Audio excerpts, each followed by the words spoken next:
10월 23일 토요일 베트남 읽어보기 2부입니다. 구독과 좋아요가 제작에 필요합니다.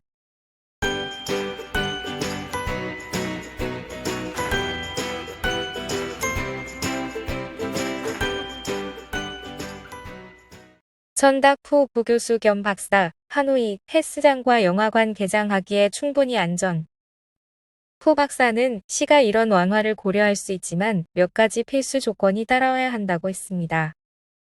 영화관은 매회 소독하고 최대 50%까지 낮추면 가능하고 헬스장은 밀폐했을 경우 감염 위험이 상대적으로 높고 운동할 때 땀을 흘리며 호흡을 많이 하기에 위험이 높다고 지적했습니다. 그래서 통풍이 잘 되는 환경과 에어컨 사용을 제한하고 1차 접종자부터 이용하도록 조건 설정할 수 있다고 제안했습니다. 가라오케, 마사지바, 클럽에 대해서는 이는 필수 서비스가 아니며 이런 곳의 위험이 여전히 매우 높기 때문에 근시일 동안 계속 제한해야 한다고 말했습니다. 필수는 아니지만 그 사람들의 생활비를 주는 것도 아닌데 3개월 이상 문 닫게 하는 건 다른 대안이라도 있어야 할 것 같습니다. 물론 경제 전문가가 아닌 보건 전문가의 시각입니다만 박장성의 3명 살해범에 대해 말하는 증인 썬타잉 마을 간부에 따르면 히에오는 오전 7시부터 사람들을 살해했습니다. 마지막 희생자는 정오에 살해된 히에오의 아버지였습니다. 10월 22일 랑장현 썬타잉 마을 턴미촌 주민은 히에오의 집에서 그에게 살해당할 전딩 러시와 부이티타씨, 전티타오씨를 발견했습니다. 범행 당시 용의자를 목격한 유일한 사람은 학교에서 막 돌아온 히에오의 7세 아들뿐이었습니다. 아들은 옆집인 러시의 처남집에 가서 사건을 알렸고 일가족이 달려와 히에오가 우물에서 피 묻은 칼을 씻고 있는 것을 보았다고 증언했습니다. 아버지의 오토바이를 타고 달아난 히에오는 랑선성 방향으로 가다 돌아서 박장성 비에젠현으로 갔다고 합니다. 공안은 은신처를 대략 파악했지만 언론에는 공개하지 않았습니다. 주민들은 용의자를 젊었을 때 온화하고 다소 수줍음 타는 사람이었다고 말합니다.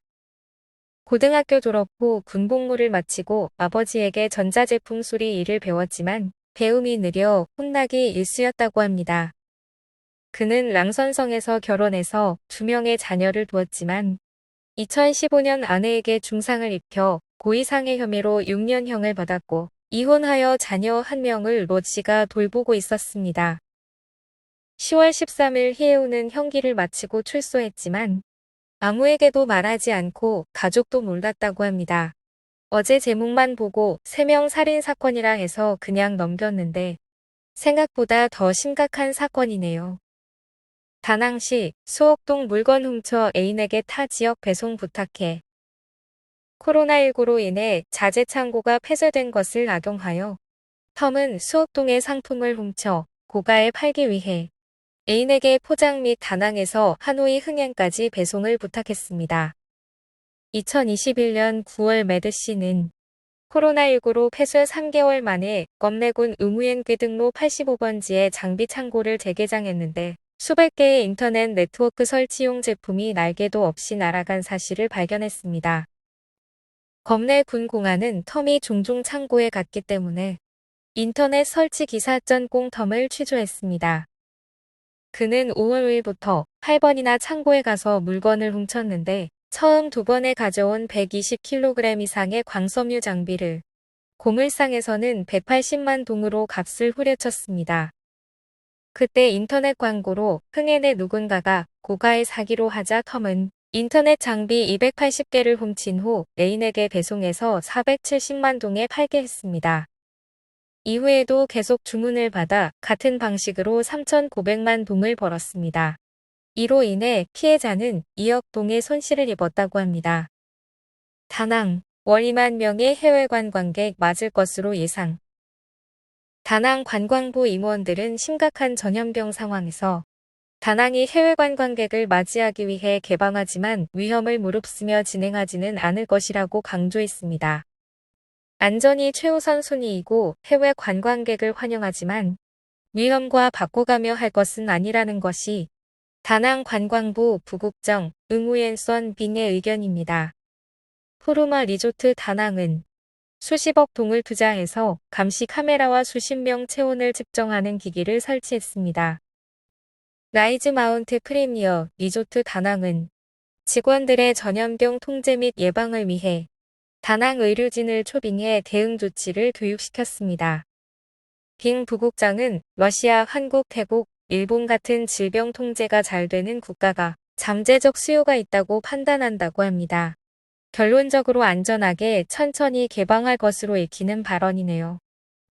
수만 명의 러시아 관광객, 베트남 패키지 투어 예약. 많은 러시아 관광객들이 해외 관광이 재개되는 카잉화성에서 겨울을 보내기 위해 여행사를 통해 서비스를 사전 예약했습니다. 현재 백신 여권 관광객 시범 사업으로 끼엔장성의 푸꾸옥과 카잉화성, 꽝남성, 다낭, 꽝닝성이 올해 해외 관광 개방 대상으로 선정되었습니다.